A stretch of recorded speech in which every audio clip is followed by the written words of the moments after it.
జీవితమంతా ప్రజలు తెలంగాణ అనే ప్రాణంగా బతికినటువంటి అందశ్రీ అన్న ఇవాళ పొద్దున ఫిజికల్ గా మన నుంచి దూరమైంది కావచ్చు, కానీ ఈ తెలంగాణ ఉన్నంత మటుకు తెలుగు అనే భాష భూమి మీద ఉన్నంత మటుకు తన బతికే ఉంటాడు. తనకు అందశ్రీ అన్నకు చావు లేదు.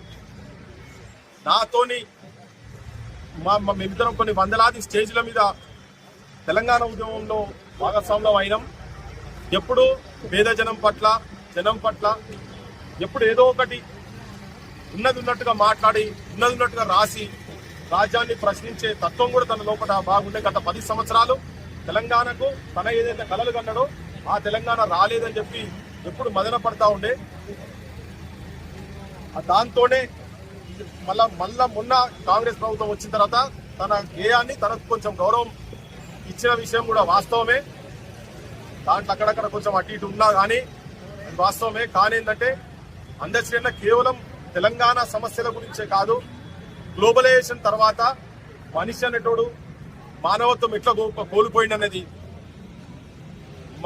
మాయమైపోతున్నాడమ్మా మనిషి అన్నవాడు, మచ్చుకైనా లేడు మానవత్వం ఉన్నవాడు, నూటికో కోటికో ఒక్కడే ఒక్కడు యాడనున్నాడు వాడు కంటికి కనరాడు అని చెప్పని నిజం కూడా ఆ ఇన్ఫ్లుయెన్సెస్ ఎట్లా మనిషి జీవితాల మీద పడ్డాయో అనే లైన్ కావచ్చు, నేచర్ మీద కావచ్చు. పాము పడగపై ఒదిగినట్టి ఆ పాదముద్రలు ఎక్కడివో అని చెప్పని గంటలు గుడిలోకి పోతే గంట స్వరం కొడుతుంటే ఆ ధ్వని మన చెవులకి ఎట్లొస్తుందని, నెమలి పించాల మీద రంగులు ఎవరు అద్దిండ్రని చెప్పని, అంటే నేచర్ మీద కావచ్చు ప్రతి అంశాలను అందశ్రీ అన్న తన డీప్ గా టచ్ చేసి నాకు కొద్దిగా వ్యక్తిగతంగా నాకు ఒక సందర్భంలో చెప్పినటువంటి అంశం ఏంటంటే, ఒక ఉస్మానియా యూనివర్సిటీలో 2003-2004లో మేము ఒక సభ పెట్టినప్పుడు తనను ఆ మీటింగ్ కు ఇన్వైట్ చేయలేదు. తన పొద్దున్నేసేదో గుడులు గోపురాలని తిరుక్కుంటూ పోతుంటాడు, అంత కొద్దిగా ఈ సాంస్క్రిట్ గాడ్స్ తిరుక్కుంటూ పోతున్నాడు అన్నా అని చెప్పని తనకి ఎవరో చెప్పినట.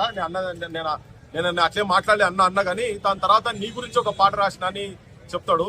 బొమ్మ చెక్కితే బొమ్మరాం, కొలిసి మొక్కితే అమ్మరాం, ఆదికే ఇది పాదురా కాదంటే ఏది లేదురా, జాతి గుండెల జీవనదముల జాలువారే జానపదముల గ్రామములు కపాడవెల సిరి గ్రామ దేవతలెందరో, బొమ్మ చెక్కితే బొమ్మరా కొలిసి మొక్కితే అమ్మరా, పల్లె సీమలు పచ్చగుండా ఊరువాడ సిరులు నిండా ఏటికడ్డం నీటి నిలువ కట్టడాలకు కాపుతానై, చెరువు కుంటలే కాదు బ్రతుకు తెరువు కోసం ఏది చేసిన మానవుల నమ్మకములో మైసమ్మ పురుడు ఓసుకున్నదని గ్రామ దేవతల మీద ఈ పాట.